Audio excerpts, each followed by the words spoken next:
You're listening to the ESO Network, your station for all things geek. Hello! Please let me see your ticket stubs for the double-edged double bill. This week, Carrot Top, Main and Maze.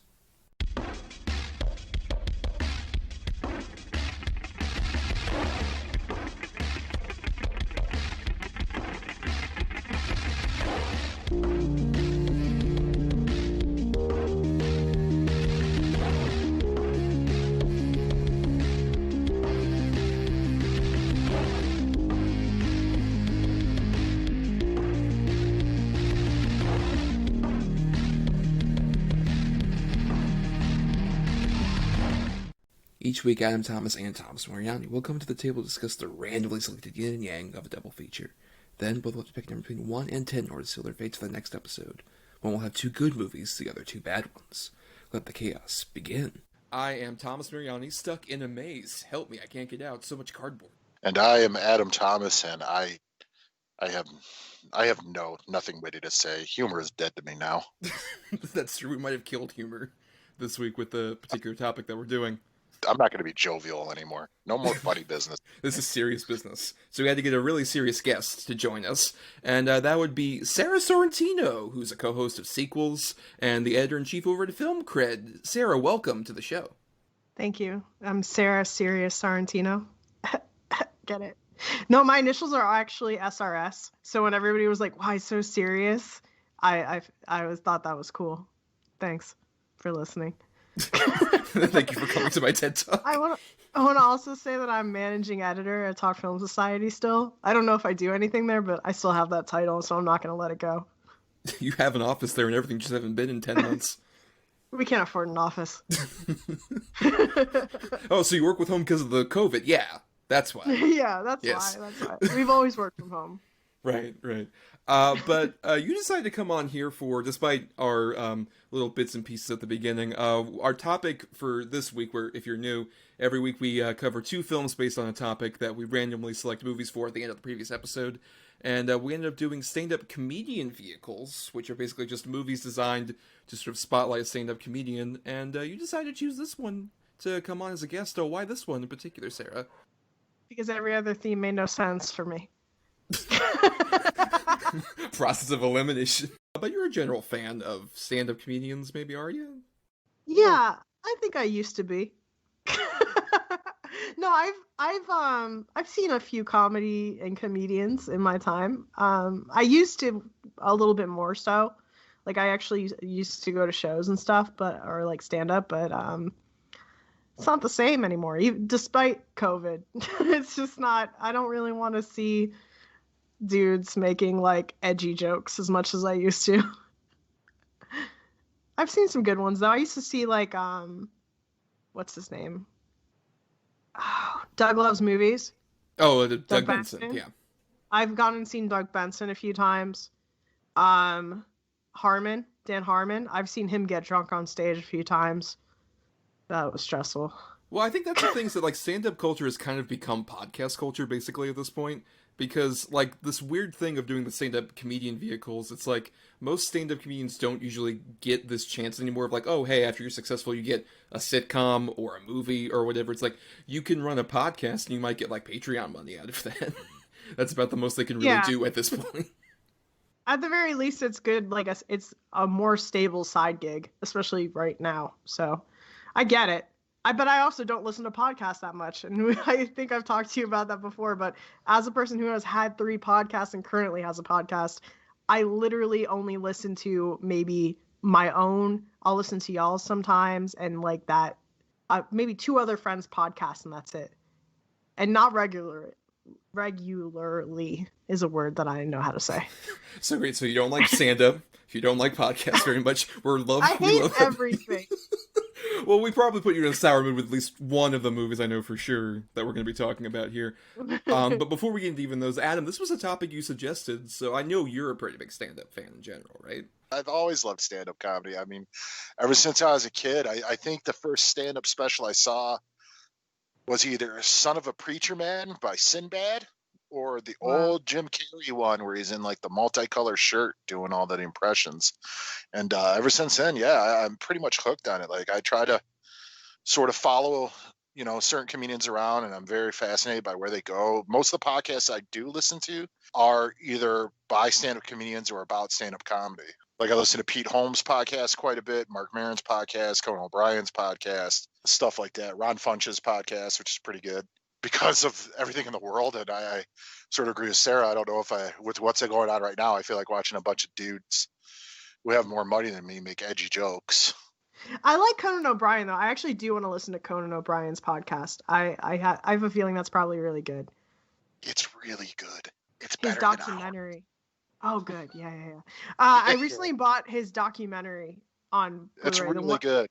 Yeah, I've seen it before, but I saw it probably like a little bit after it came out, and it's one of my favorites because I really like when comedians are depressed, and that's good content. That movie is like such a weird opening into like, hey, here's me at the worst state I could possibly be, where I've lost the most major gig, and I'm such an asshole to everybody.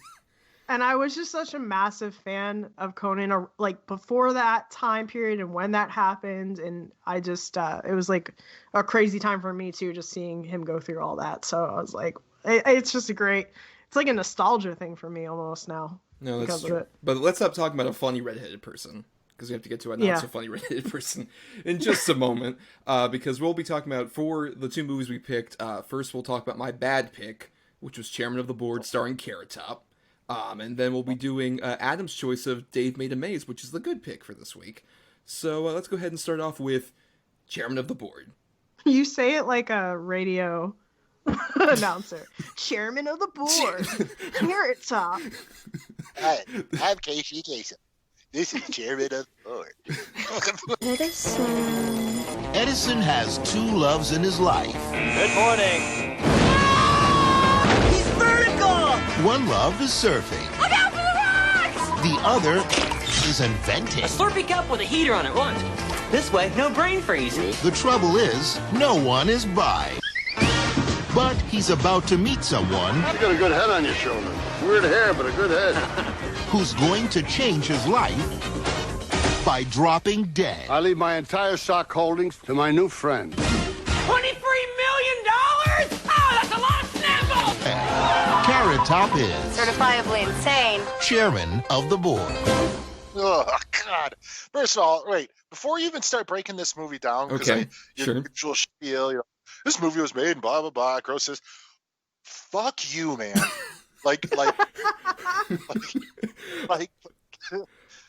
fuck from the very depths, like, fuck you, right? Like from, oh, hell, I spit thee.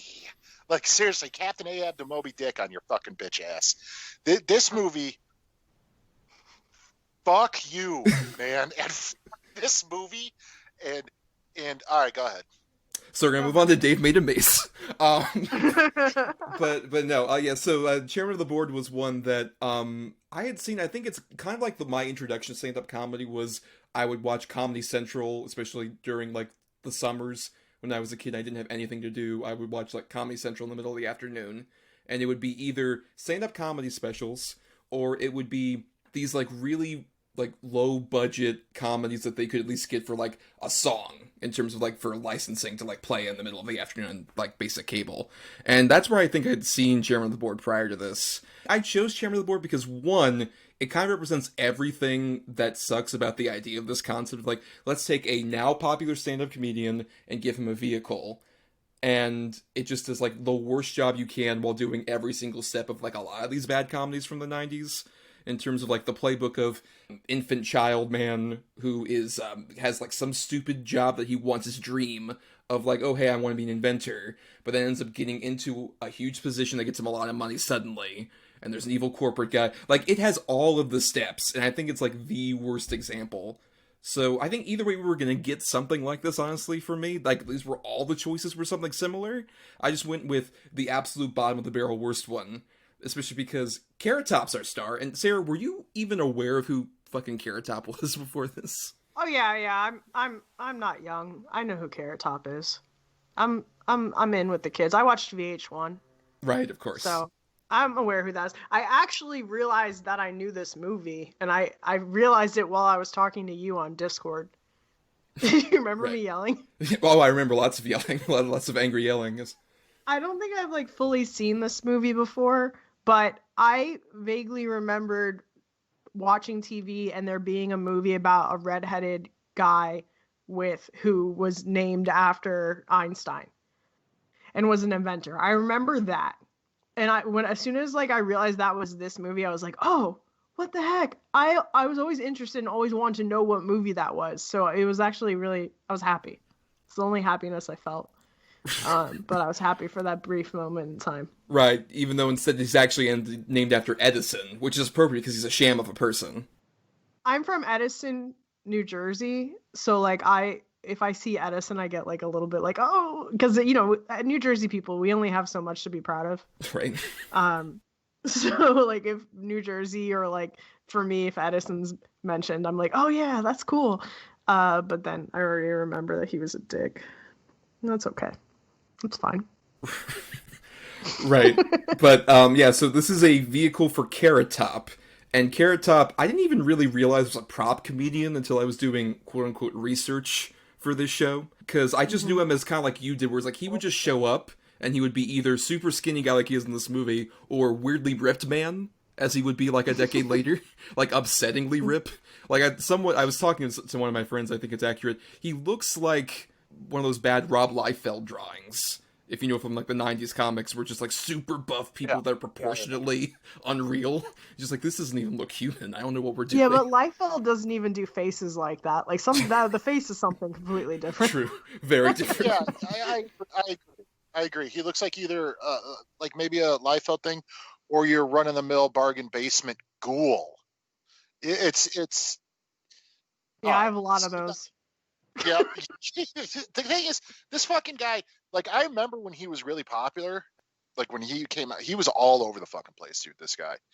With these stupid trunk full of dumb props, like hands that clap, and, basically his whole shtick in this movie, it was his stand-up, like, all the time.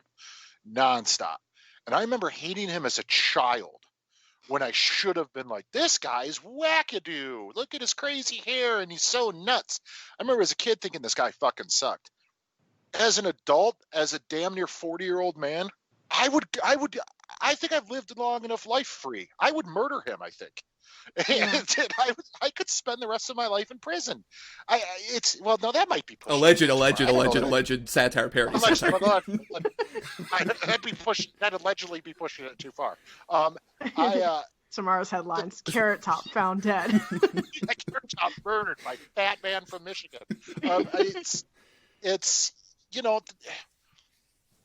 this is like The Pest on speed. And I really don't like the movie The Pest with John Leguizamo either. I don't know. It's almost as bad.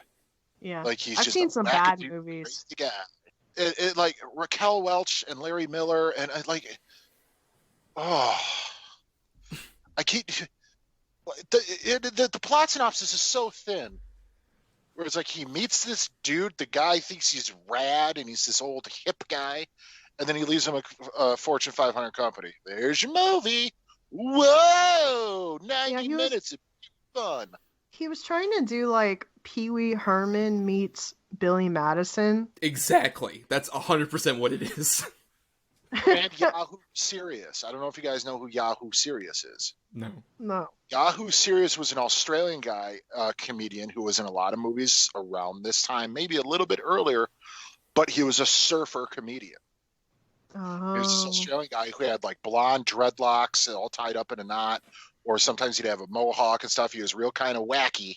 And this reminds me of like that mixed with like, early Adam Sandler mixed with Pee Wee Herman. And it is a recipe for disaster. Right, but I think the big difference is, like Sarah was mentioning, like the Pee Wee comparison, like it works with like a Pee Wee or even like early Steve Martin movies or all these other things, because like those people are like cartoon men. Like they don't seem like at all like they have any kind of base realism. Whereas like Carrot Top is too in the middle, where he looks like fucking Ronald McDonald, but he also doesn't have like that sort of like wacky zaniness that we're talking about that like actually works as like an over-the-top cartoon. He's just like this weird creepy dude who's just going around like trying to be funny, and it feels like so try hard. I wouldn't argue that this character is very different from like early Adam Sandler characters. I just would argue that Carrot Top can't pull off what Adam Sandler could pull off. No, that's the issue. I mean, it's not even an argument. Like, it's true. Like, he just doesn't have that. As soon as I started watching it and I realized that he wasn't going to be like a productive inventor of any sort, he was just going to be, fucking shit up for the whole movie, I was out. I hate shenanigans, guys. I hate shenanigans. Oh, that's all this movie has. There's no like real plot. It is shenanigans. I know. It drove me crazy. It should be just called Chairman of Shenanigans. Ostensibly. and like, I'm okay with a little bit of shenanigans sometimes. I'm not against shenanigans. But when it's nonstop shenanigans, even with shenanigan-like music constantly being played over the dialogue and everything else, yeah, it becomes a little too much. We could literally find some, like, copyright-free shenanigan-sounding music, and it would, like, I would not question for a second if it was in this movie or not. It's just like the do, like, yeah. Well, right, and because it's this weird thing where it has sort of like the Pee-wee's Playhouse kind of aesthetics to it, and it looks and it's filmed like a 90s McDonald's commercial. But then it also has like a lot of this creepy like sleaziness that I'm just like does not work at all. Like anytime Carrot Top even approaches a woman, it's like a horror movie where you're just like, no, run away. It just felt odd that he was into women like that. You know what I mean? Like, right. He seemed like such a, like, they were playing him to be such a, like, idealist and, like Kitty, like a Pee Wee Herman. Right. And then he also is, like, hitting on women. And I'm like, what? Yeah, How? he's also trying to get it. Like, I completely agree. Like, you're like 10. What are you talking about? It should be like SpongeBob. It shouldn't be like you're trying to hit on people. It's really creepy. Yeah, it's kind of like SpongeBob hitting on Sandy. Yeah. Right.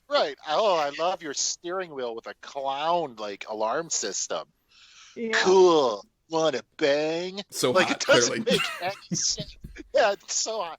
Oh, I straight-laced businesswoman with shoulder pads and sensible heels. That way my feet don't hurt.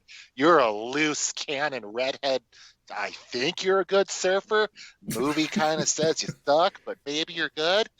Let's do it in the museum. See, but I have to forgive that because, again, every other movie of this time period, even the ones that were more, like, successful, did the exact same shit. It's the same blonde, pretty girl. Sure. Billy Madison. Literally the same character almost for this girl.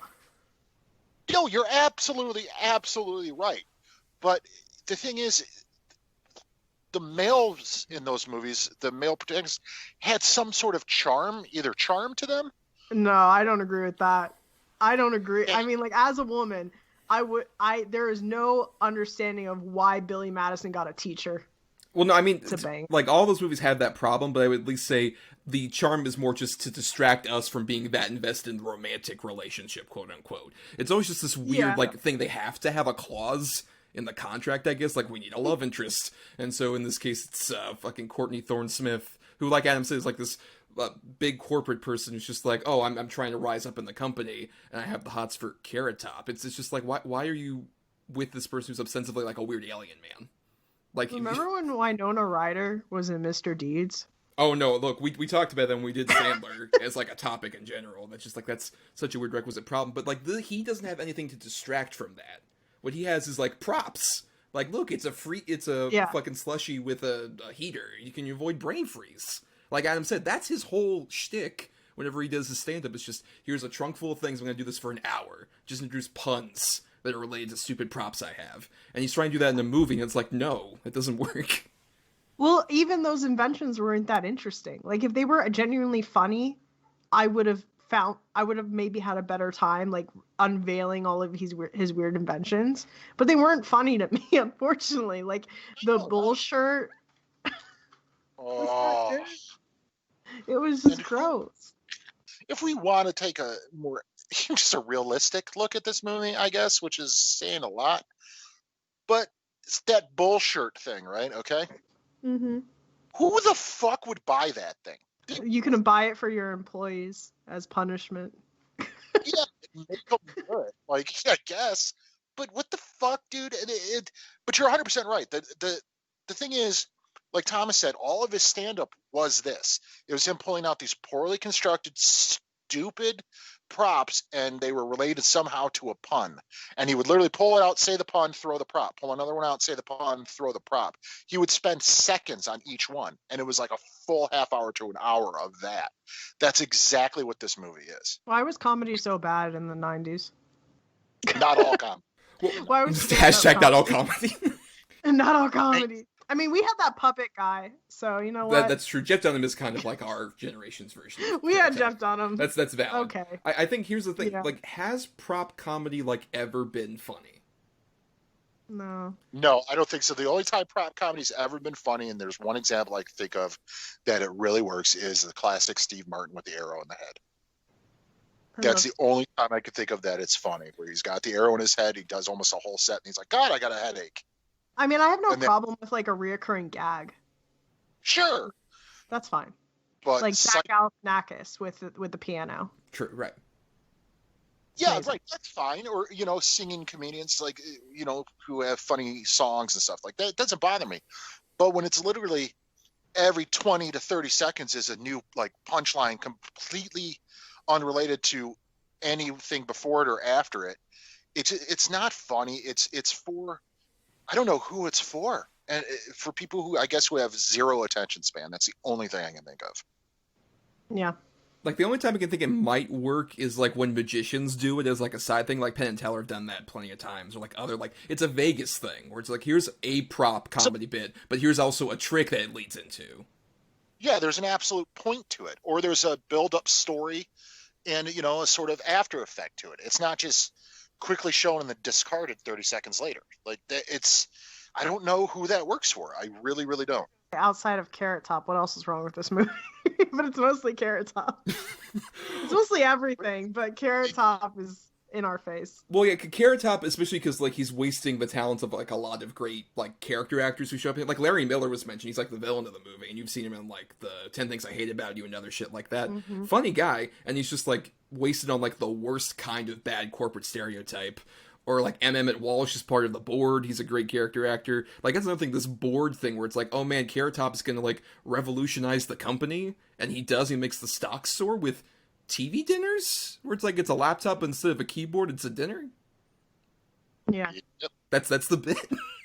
That's the bit. Please laugh. And they all, because he makes them play Twister and it cures their sciaticas and stuff like that. Oh... It's so stupid. Otho from Beetlejuice as the R&D developer. That was the saddest thing. That was the saddest That one. was. So sad. I was so bummed out, dude. Would you guys live in the Carrot Top house? Never, no. No. Yeah, I wouldn't do That'd that be to myself. I'd have an anxiety attack every day. Yeah. Like, I do it. It's so much sensory overload. Much like this movie. I mean, much like Carrot Top himself. Especially if I found out my roommate was like, hey, you wake up to, like, two arms that come out of the wall and, like, talk to you sensually? Dude, move. Yeah. Like, get out. Please take all your shit and leave. Get out, dude. I'm not kink shaming for the robot arms, okay? That's the least of the offensive things that happen here. Yeah, I think that's fine. Compiled with everything else, then it would become a problem. If that's all it was, I'd be like, oh, this guy's got a little kink. But when it's everything in the house... But when your kink, like, bleeds out into the living room and shit, it's like, dude, come on. I do have one argument that I want to make for this movie. Okay, go ahead. Okay. I think it's feminist. Please explain. Yeah, we've got the character that's written just to be the love interest, but she does get the company in the end and is identified as being the most experienced. So she wins in this situation. And then the other female, who I have no idea whose people's names are, so don't even ask me, but the villain that she's supposed to be, who is that? The actress? Raquel Welch, I believe, is who you're referring to, yes. Yeah, did a great job. And even she, in the end, gets what she wants and gets out of the situation perfectly happy.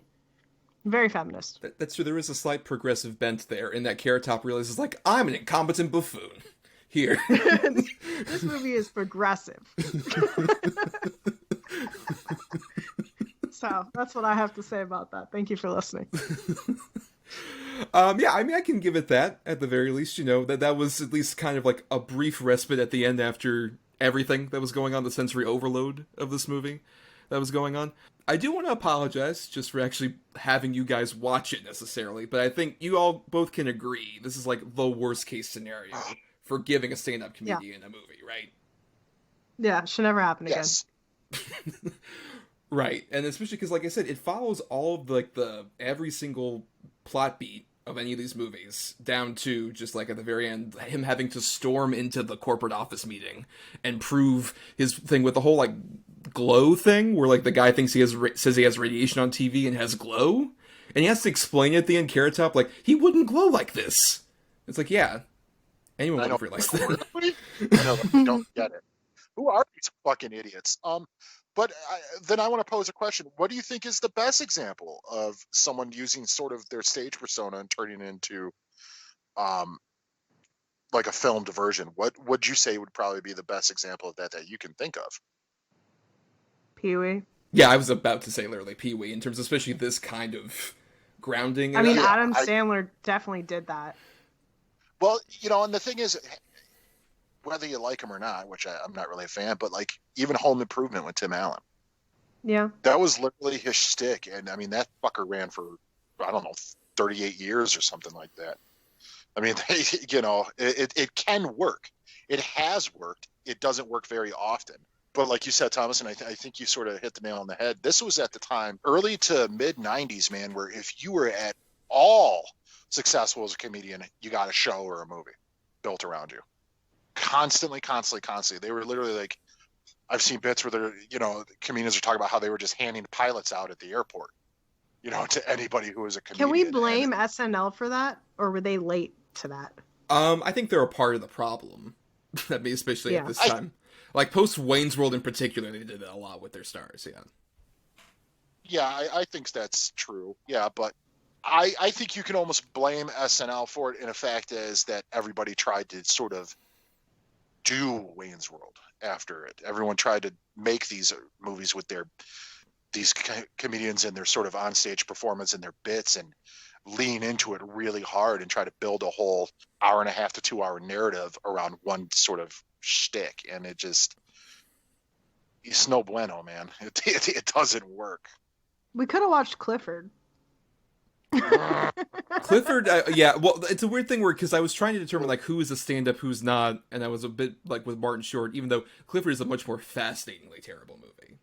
I wouldn't even consider it that bad. I actually like Clifford. Clifford's weird in ways that it's like really few weird, other but movies I are. liked it. Yeah. The weird third act of that movie where they go to the dinosaur park is one of the most surreal things I've seen in like a major studio comedy. It's probably one of my favorite parts of that movie, though. It's just like, okay, we're just gonna throw a bunch of money at a dinosaur park. I'm like, man, I love that. Like 90% of the budget is going to the third act of the movie. Yeah. Yeah, I cannot believe that chairman of the board has, that it was chosen. I mean, I do accept your apology conditionally.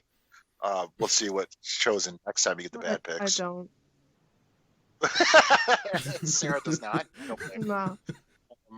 But yes, as to what you were saying, this is probably the most obvious choice and probably the best sort of example of when this idea goes wrong, as far as especially for mainstream release.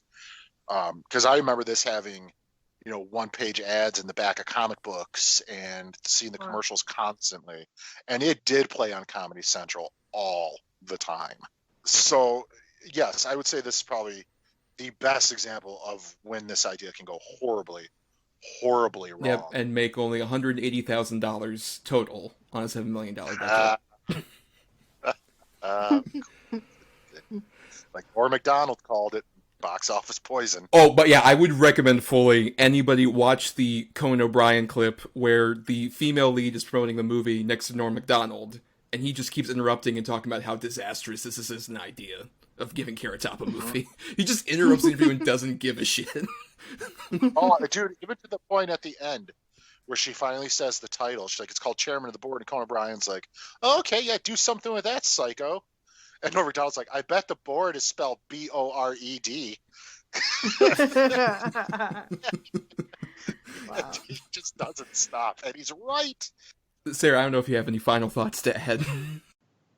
Well, I'm looking at who the director is, and this Yes. is not the first time I've watched this director's work. I did want to bring this up because you host Sequels, obviously, and this is from Alex Zam, the auteur who gave us Inspector Gadget 2, Jingle All the Way 2, Beverly Hills That's the Chihuahua one. 2. You're right. Yeah, how, do you think he progressed that much from his theatrical work? I honestly do. If I'm comparing this to Jingle All the Way 2, I honestly like Jingle All the Way 2 way better than this, and I didn't hate that movie, despite it being Larry the fucking Cable Guy. It wasn't that bad. It could have been. I mean, it wasn't great, but it's 100% better than this. I'll tell you that much.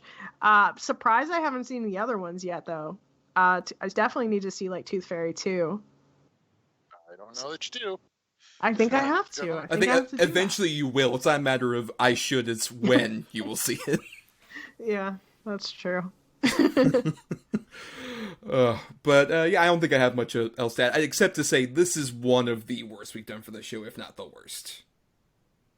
It's definitely in top 3 material. If not the worst, it's definitely in contention for the top spot. It's not the worst thing that I've watched for a podcast. It's close, but it's not there. It's not for me either, but it is the worst thing I might have watched for this particular podcast. Mm-hmm. Especially in at least a while for this particular podcast. But we'll go ahead and go into our next movie in just a moment. But first, here's a promo for an ESO show you can queue up right after hours. I'm Brittany Trino. I'm Martha Bartlett. And this is But First, Let's Talk Nerdy. Clink. Oh, how was that? That's going to be our promo. Done. Cut it, Kevin. Send it. Bam. But first, let's talk nerdy. It's 2 nerd girls talking about nerdy things over a couple of drinks. What could go wrong? Part of the ESO network. And now let's get into Dave Made a Maze. Hey, what the? Hey, baby! Welcome home! What is this? I built a labyrinth. Have you been working on this all weekend? I'm lost. It's cardboard. I know, but it's much bigger on the inside. I'm going into the maze. No! I don't want you to get lost! Okay, just ignore me. Do what you're doing. Put some music over this. It'll be a montage. It'll be awesome. Get out of here! Ah! Dave! Follow me. Okay, I can explain it. I can explain everything. No, I can't. So, Dave Made a Maze came out in 2017 and was directed by Bill Waterston. Not that one. The Calvin and Hobbes guy. Completely different guy. Some random person who hasn't made a movie before or since this. And Adam, you chose this even though you hadn't really, seen this movie before, right? Correct. I chose it on strength of the trailer. And also I wouldn't say a huge fan, but I am a fan of Nick Thune's stand-up. Right, who's our stand-up who plays the titular Dave. Which, if you're unfamiliar with this movie, like a lot of people probably are, basically, Dave is a guy who lives with his girlfriend, but he's kind of like a do-nothing, 30-something loser, but who never finishes anything. But his girlfriend arrives back from, a business trip or something one day and finds out he's made a maze in the middle of the living room of the apartment, and it looks like a little cardboard maze that he keeps insisting he can't tear down that he's lost in the middle of, and he won't come out. So then eventually the girlfriend and some of his friends end up going inside the maze to find him, and it turns out it's like a TARDIS thing where inside it's much bigger and has this elaborate cardboard setup, and it's also a labyrinth that has things that have magically come to life. So yeah, did you end up liking it, Adam, then? I do, but I didn't like it as much as I'd hoped to.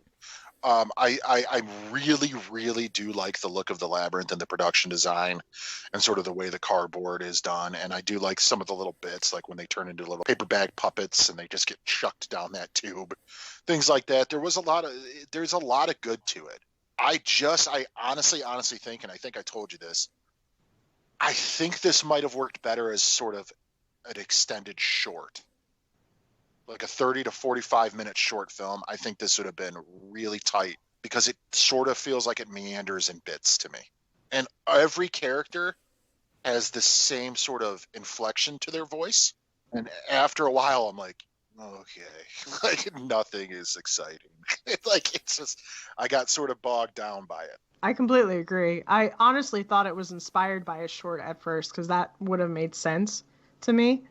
It felt like like they went a little bit farther than they needed to, trying to come up with some plot to this, and it just went all over the place because of that. Can I tell my story, Thomas? Oh, right. Yes, you have a history. Briefly, yes. I have a history with this movie.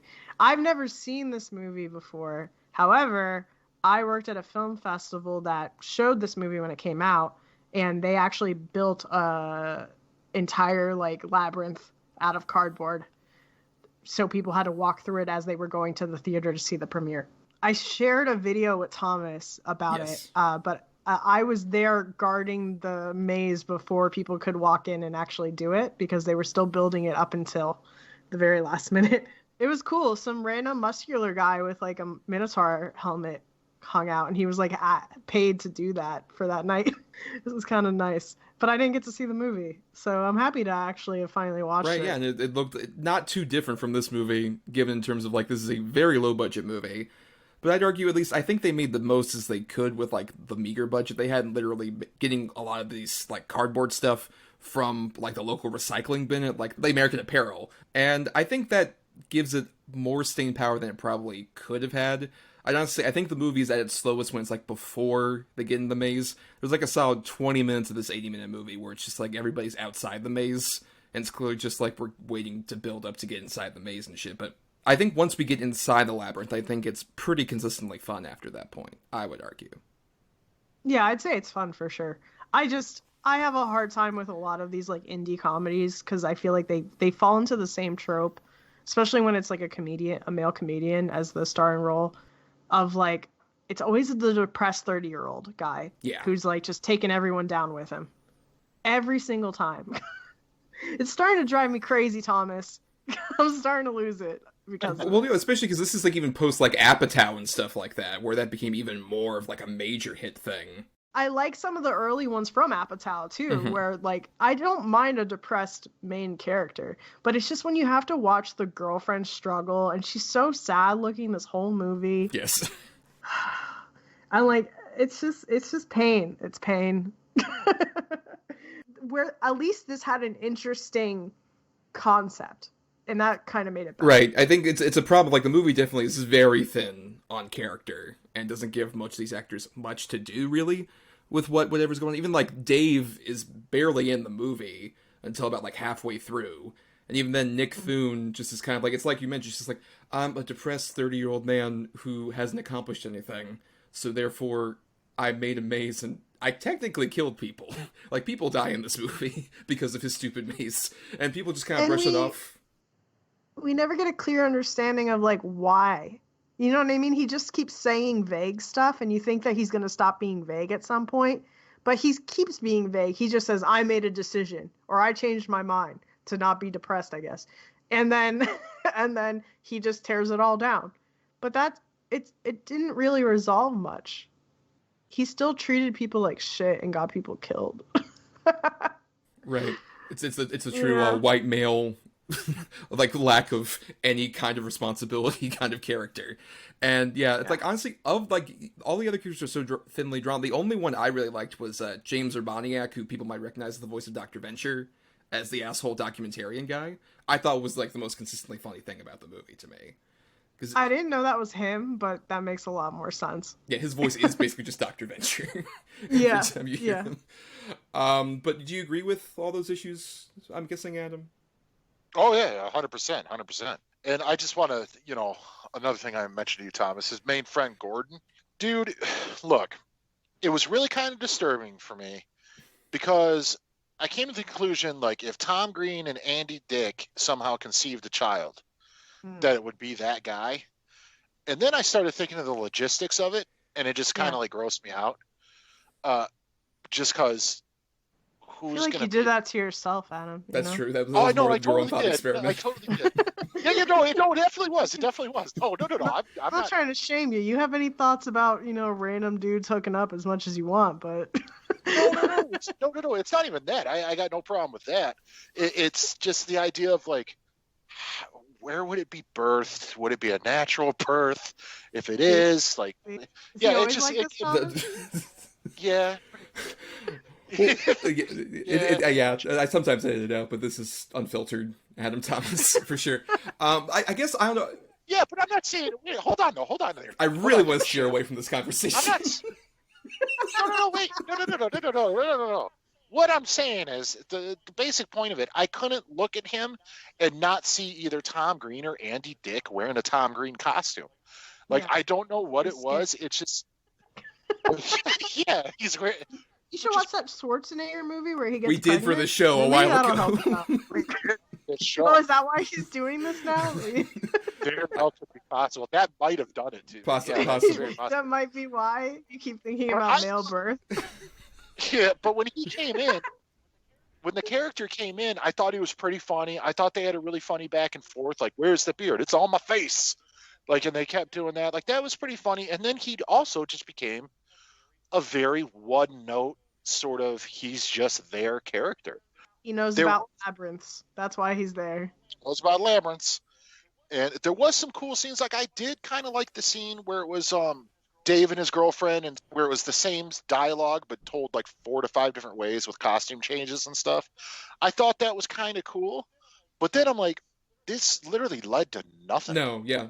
Like, there was no big revelation at the end where either he realized, like, shit, I've been wasting my life and hers, or vice versa. With her, I've been wasting my life with him, or nothing. There was nothing to it. It's just, it happened, and then whoop, we're back in the labyrinth. Like, they should have broken up. At the 1,000% should have. Yeah, I think the issue is, like, dudes are, like, especially, like, these comedies, they don't want to write movies where they don't get the girl at the end, I guess. Yes, that's very true. And so because of that, you know, they, like, this character has to stay with a dude who's been depressed and, like, you know, caused her, like, a lot of pain and had people around her killed.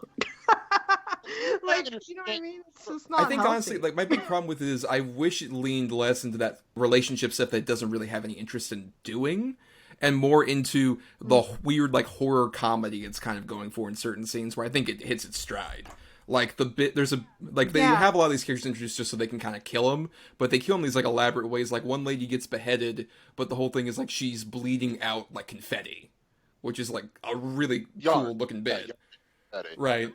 I would say that's the most interesting parts is the horror comedy, and I don't like horror comedy all the time. And I was when I realized it was going to be like that, when he said about those people dying, it might not have been my fault. I was like, oh no, they tricked me into watching people die. Thanks, Thomas.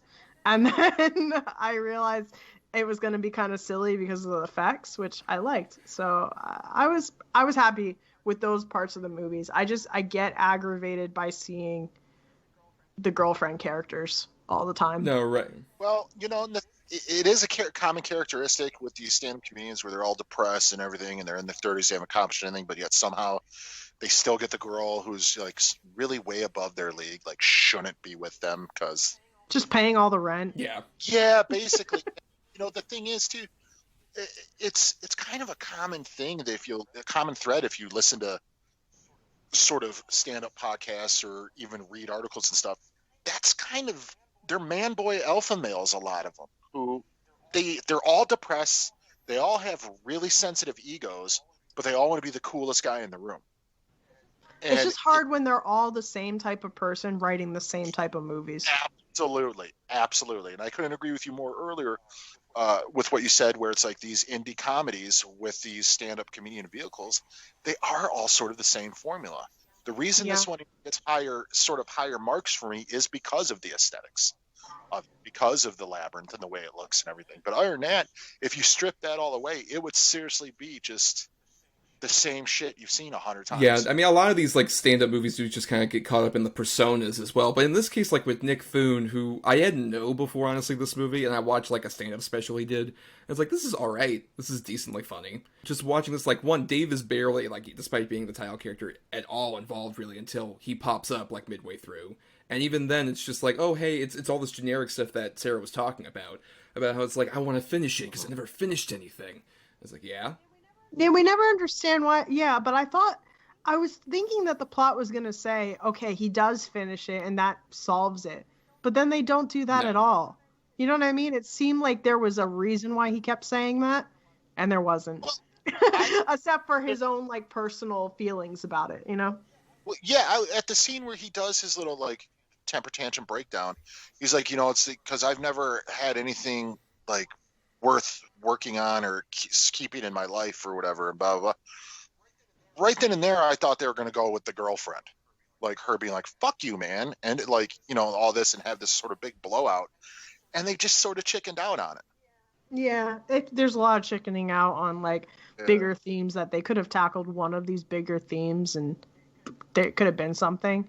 They could have gave more backstory to why she is so tired and over it when she first realizes the situation. You know what I mean? They didn't give any backstory. She has no career that they mentioned. She just comes in. Yeah, they don't build anything up.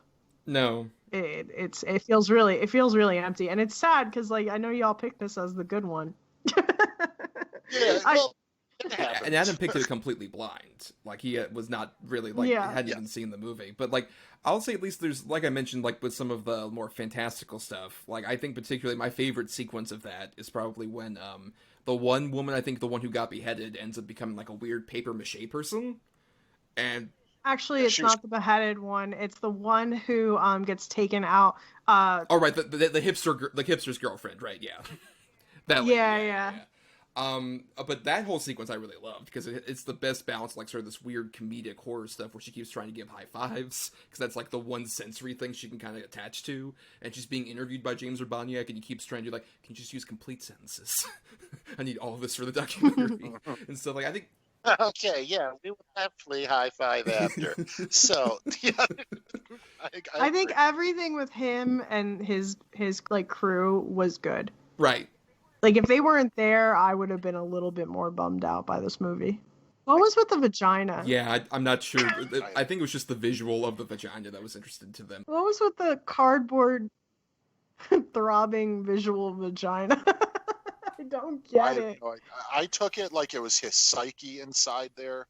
Like that's a part of his, like, sort of the sexual part of his psyche. He said he built it for his. No, it doesn't make fucking sense. I thought the sexual psyche thing was when they were in like the dance room and then all these girls who were obviously Annie, I think. I felt like that was Annie dancing behind there.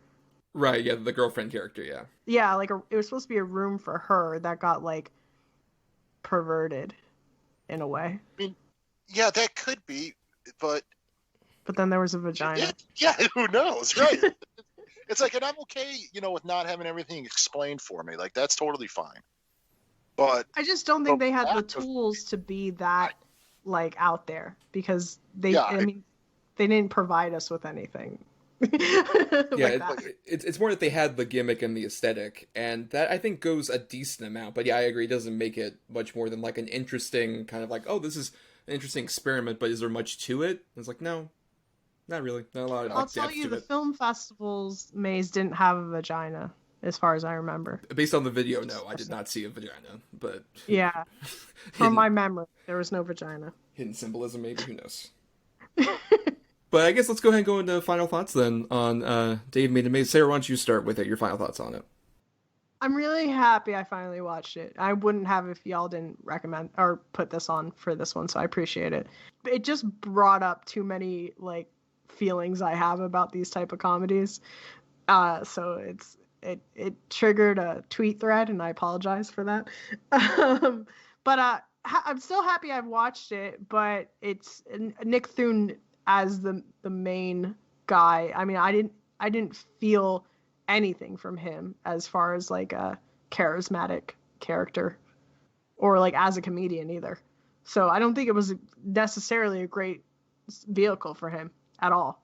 However, I've never seen a movie like this with a giant cardboard maze labyrinth, so that was neat. Well my feelings about it. But what about you, Adam? Your final thoughts on Dave Made a Maze? I'll pretty much stick with what I said earlier. I think if this was a short, like a half hour to 40-minute short, I think you could have something really sort of cool and compelling. Mm-hmm. but it definitely feels like they took that formula and then doubled it and sort of stretched it out. And I agree, Nick Thune is not charismatic enough to carry a movie, even though he is only in 2/3 of it. He's really sort of dry and wooden in his delivery, but I guess everybody else is in it too. But is that because they're all playing to his strengths, or that's the way they were instructed to be? I really don't know. But I came away not really giving a shit about any of the characters. But I do really enjoy the look of it, like the aesthetics of it and stuff. I do think it's really cool and sort of fascinating to look at. If anything, there's a lot of good visual moments to it. I liked it overall decently enough. I think just with the complete lack of expectation, really, of just like Adam recommended this weird movie that I vaguely remember was a thing.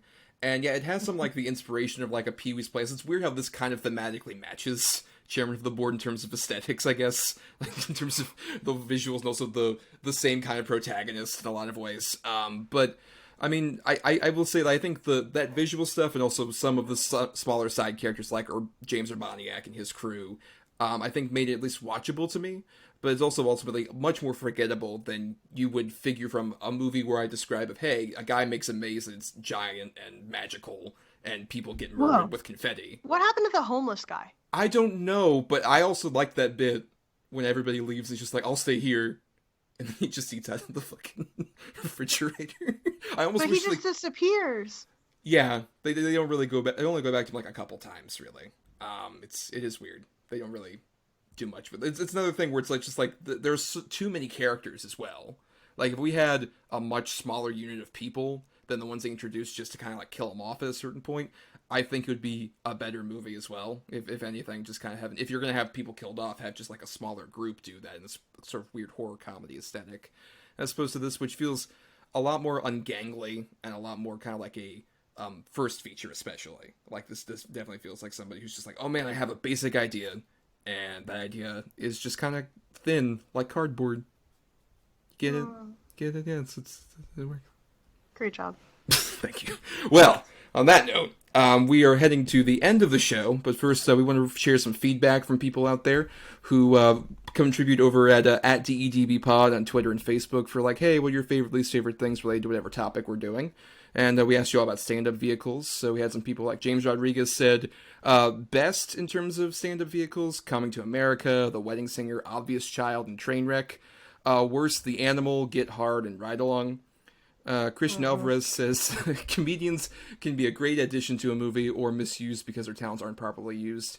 Some favorites are Trading Places, Stir Crazy, Good Morning Vietnam, and Ratatouille. Worst examples, Norbit, RV, and Down to Earth.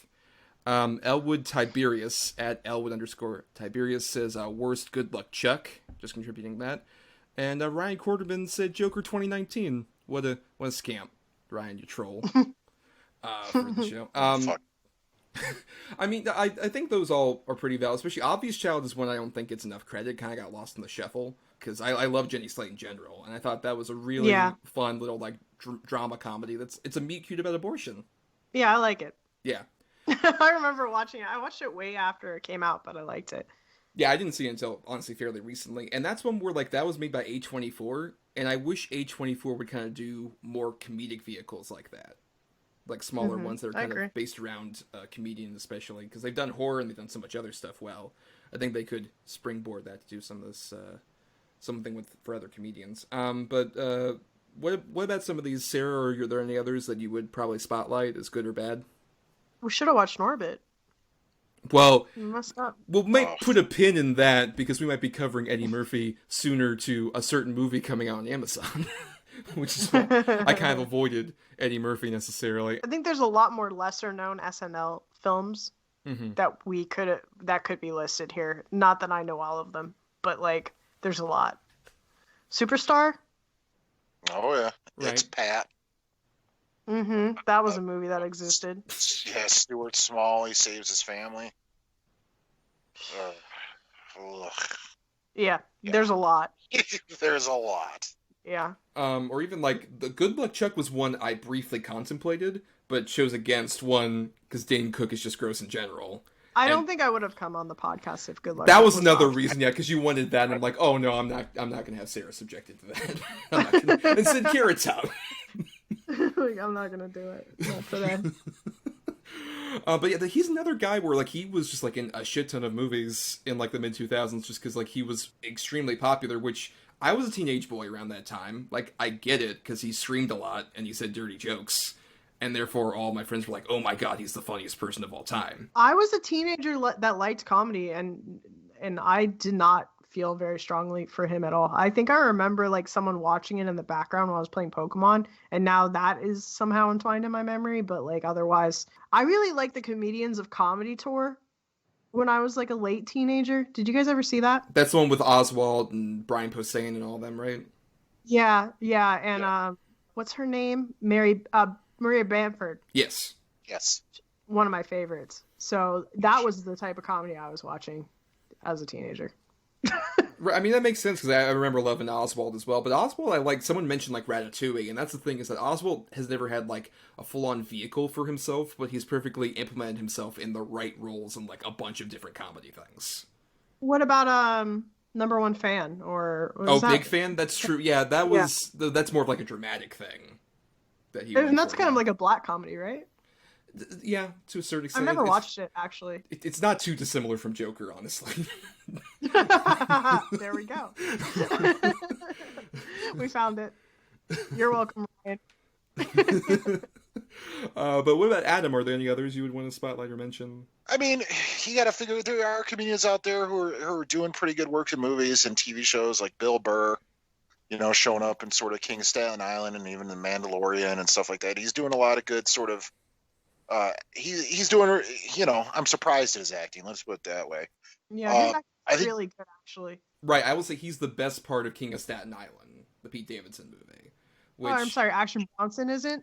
Action Bronson's not the best part? Action Bronson's pretty great. I'm not going to lie about the truth. Let's put it this way. There's a lot of great stuff in that movie. It's just not really Pete Davidson, once again. It's not one of those where it's just like, it's all centered around, once again, another man-child asshole who treats his mom and everyone else like shit. And then Bill Burr comes in and is just like, hey, I'm like a fireman who wants to treat your mom right, so I'm the villain, I guess. I'm the villain. Yeah, pretty much. But yeah, I really like a lot of stuff he's doing. I like a lot of stuff Nick Kroll's been doing, Mulaney, things like that. There is sort of that comedy that's out there now, where it's almost like I don't want to call it hyper intelligent, but it's really intelligent and also self-aware at the same time. Like, if you watch like Oh Hello, the Broadway special on Netflix, love Oh Hello, fucking kills me every time I see it. It makes me laugh. And then even John Mulaney did that the Sack Lunch Bunch. Yes, super cute, super funny, a lot of cool stuff in it. I think that's the thing is like more vehicles now need to be kind of stuff like that. Netflix is one, just like, hey, here's a weird thing that's not even quite a movie. It's just a really weird, almost TV special. That works. Because not every one of these comedians is gonna be an actor when it comes down to it. Right. But that doesn't make them bad comedians. Yeah, I would totally agree. That's the strength of Mulaney. It's like I could never see him act as like a normal person. No. Like I can't see one of these rom-com things just like, I'm just a single man trying to live in New York City.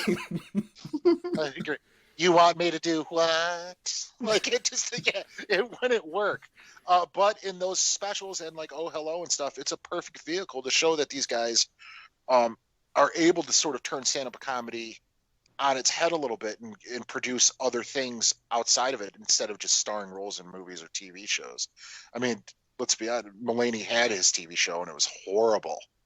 Right. But you see do the things that I mentioned, and it's really fun and refreshing. I think that's sort of maybe the model to build off of as far as going forward with a lot of these guys.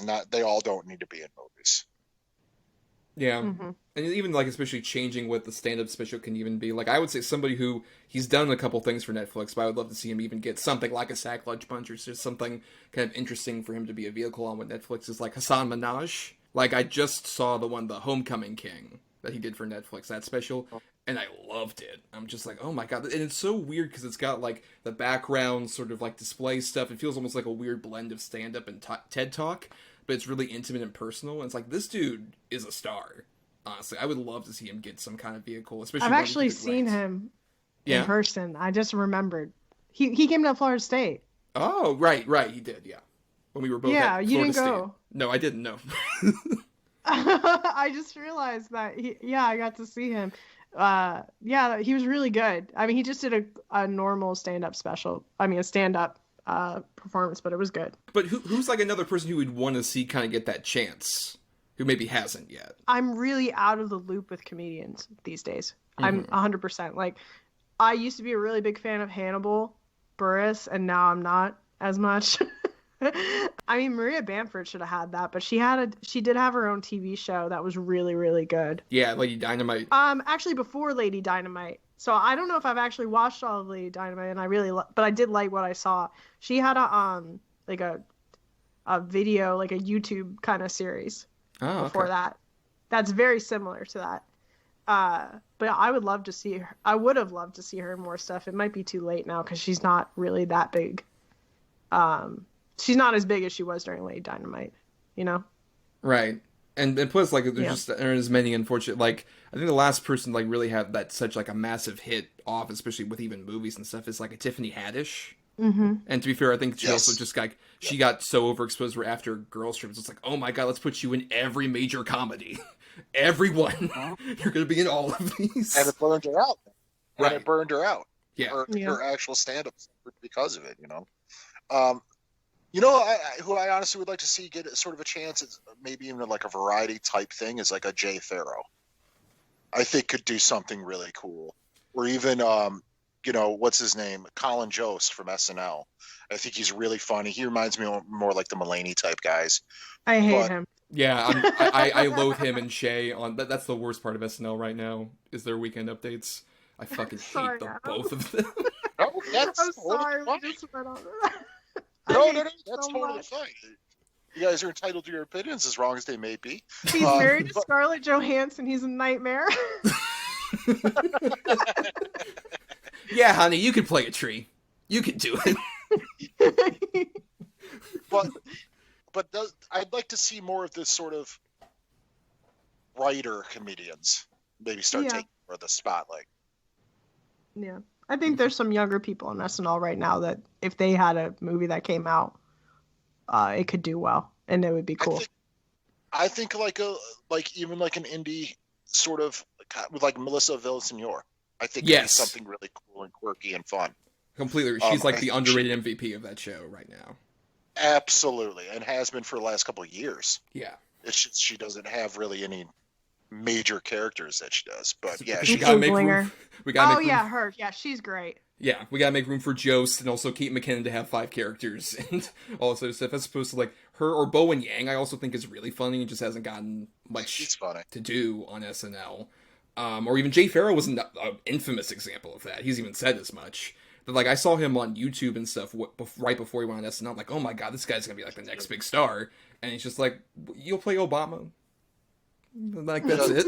Obama, occasionally Jay-Z and those guys, but that's about it. Yeah. Yeah, I agree. But thank you all for the feedback. And we also want to thank some other people, like Chris Oliver for the intro and outro music used in our show. Listen to more of his music at chrisoliver.bandcamp.com. And thanks to Emily Scarda for the art she provided for our show. And thanks, of course, to our Patreon supporters, patreon.com/GEDBpod, where for just $1 a month, you all get to access to our bonus episodes and also vote in polls for like topics we do. Around this time this episode's coming out, you'll have the opportunity to vote for our upcoming Valentine's Day week episode, where we've done romantic comedies, we've done just straight up romances. So we decided, let's do weird versions of this, where you guys get to choose if we either do paranormal romance or bromance. I'm voting bromance. Well, that's because you can, as a loyal patron, Sarah. Thank you very much for your patronage. I'm a loyal patron. Be like me. Thank you. Both very odd choices. We wanted to go with something a bit weirder for this. And are you pulling for any, Adam? Yeah, honestly, I'm kind of expecting and maybe pulling a little bit more for bromance. Yeah, you could do I Love You, Man. Right. Yeah. Of course, that's like the primo example. Yeah, the best example. But yeah, for just $1 a month, that's all you have to do to pay and be a patron, like Sarah here. Sarah, thank you so much for being on the show. Why don't you just plug yourself a bit? Where can the people find you on the interwebs? Just Twitter. Don't go anywhere else. Just follow me on Twitter. I'm at Sara Sorrentino. Everything else is secret, and you can't follow me there. Okay? Cool. And go follow Film Cred. Film Cred. Yes. We're doing cool things. Yeah, definitely follow Film Cred, and also become a patron like myself of Film Cred and become a part, especially of the Discord. We're all just handing back and forth the same $5. That's pretty much. That's exactly what's happening. It's just a giant money pit. Oh. But sorry. no, that's completely valid. That's actually 100% true. You're speaking the truth.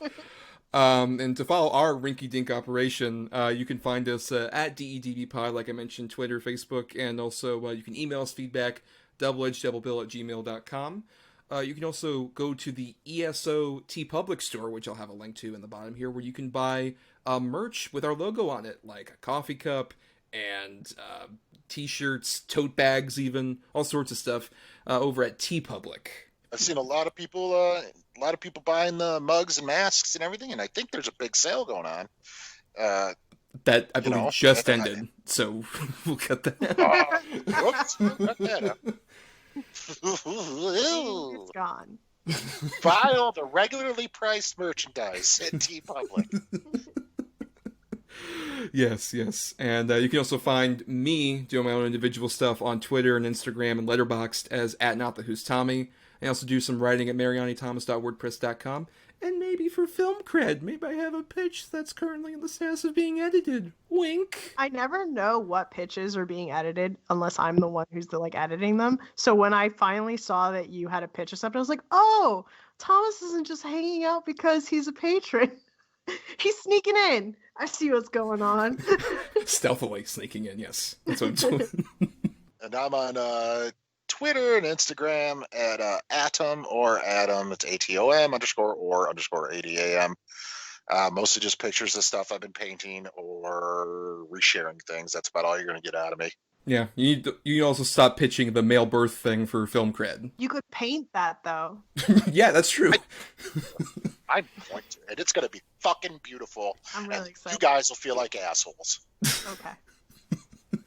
Live your truth. That's all we're saying.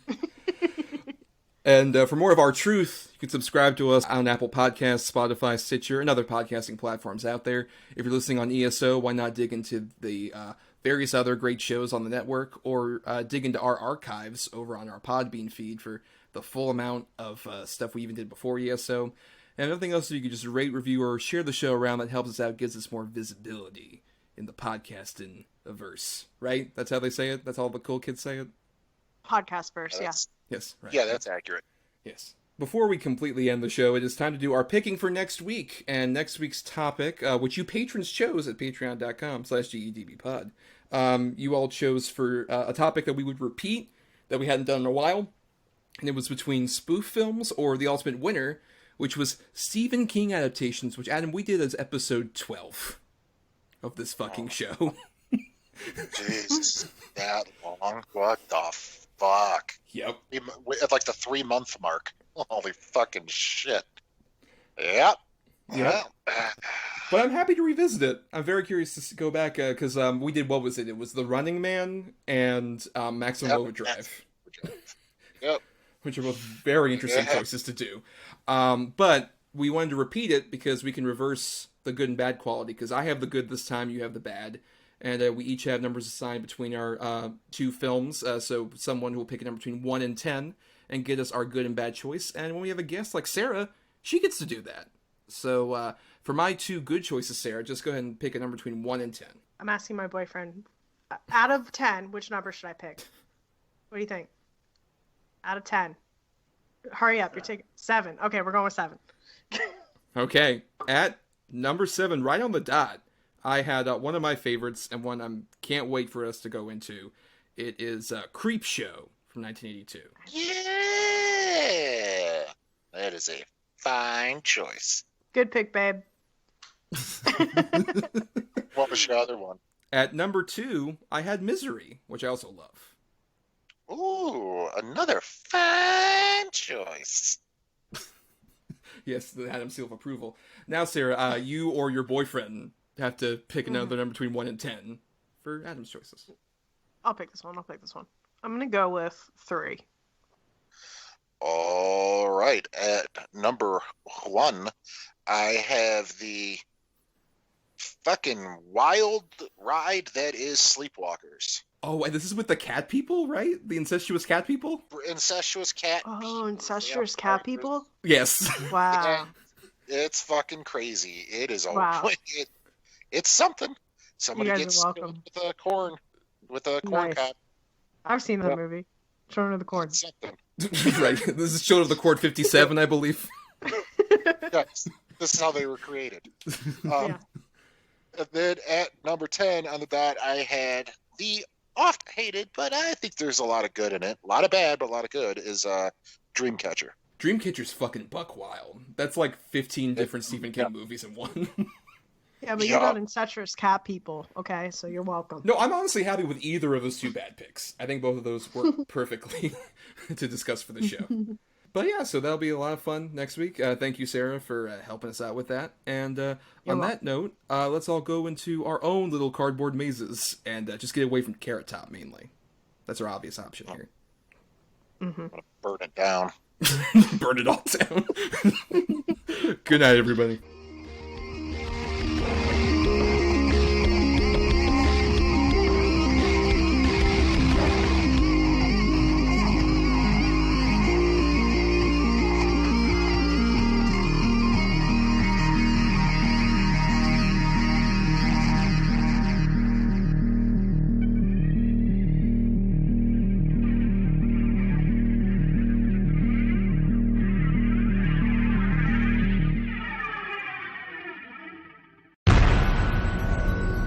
This has been a broadcast of the ESO Network. Be part of the crew and help support our shows by donating to our ESO Patreon or by shopping at the TeePublic store, which can all be found at www.esonetwork.com. The ESO Network, your station for all things geek.